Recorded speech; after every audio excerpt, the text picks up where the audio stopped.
मला एक सांगा, नेताजी सुभाषचंद्र बोस तुमच्या हातात देश देऊन गेलेले आहेत, देशाचं काही खाऊन गेलेले नाहीत असा एक नेता मला दाखवा 70 वर्षातला आहे का कोणी?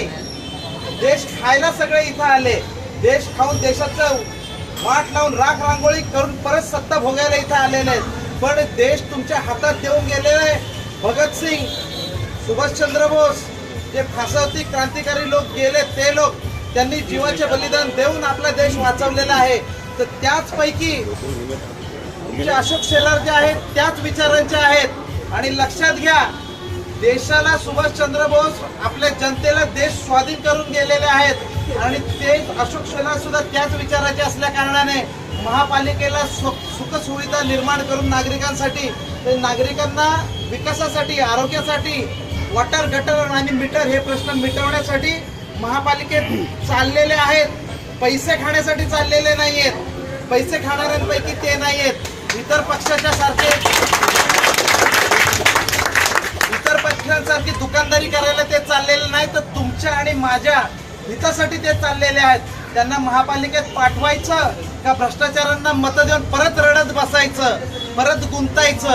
आणि एकदा गुंतून पाहिलेलं आहे, गुंतला आहात, गुंतताना तुम्ही गुंतू नका मग की अरे ह्यांना दिलं असतं तर बरं झालं असतं, ह्याने तर सत्यानाश केला, ह्याने असं केलं, त्याने तसं केलं.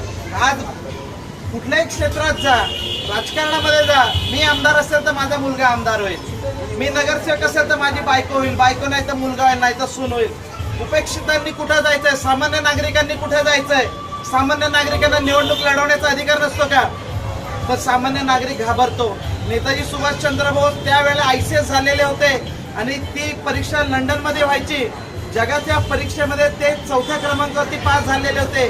भारतामध्ये येऊन कलेक्टरची भूमिका निभावून गडगंज पैसा कमवू शकले असते, पण त्या पदवीवरती लाथ मारून सुभाषचंद्र बोस यांनी समाजसेवेचा वसा घेतला आणि समाजसेवा करता करता इंग्रजांनी एवढ्या काटेकोरपणे त्यांच्यावरती काही ऍक्शन घेतल्या. आणि शिवाजी महाराजांच्या विचाराचे होते सुभाषचंद्र बोस. जेव्हा त्यांना नजर कैदेमध्ये ठेवलेलं होतं इंग्रजांनी, त्यावेळेला सुभाषचंद्र बोस यांनी शिवाजींकडनं प्रेरणा घेऊन औरंगजेबाच्या कैदेतून कसे सुटले, ते कंदाहार, काबूल मार्गे ते जर्मनीला गेले. तिथं जाऊन एकच त्याच्या आधीच्या काळामध्ये राजा घडला, तो राजा शिवाजी, ज्याने आपल्या महाराष्ट्रात, भारतात राहून हिंदवी स्वराज्याची स्थापना केली आणि इथल्या लोकांना एक राजा दिला आणि जनतेला रयतेचं राज्य दिला. आणि दुसरा व्यक्ती होता तो देशाबाहेर जाऊन त्याने आझाद हिंद सरकारची स्थापना केली. तो व्यक्ती आपल्याला, आपल्या नागरिकांना देश हातामध्ये देऊन गेला. एकाच धर्तीचे दोन्ही लोक होते, एकाच विचाराचे होते.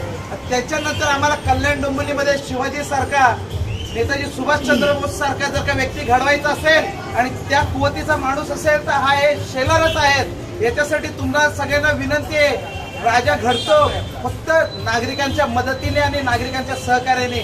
मावळ्यांची भूमिका तुम्ही सर्वांनी निभवावी अशी माझी इच्छा आहे आणि ह्या वॉर्डातून एक दुसरा शिवाजी घडवायची जबाबदारी मी आपल्यावरती देतो. जय हिंद, जय महाराष्ट्र.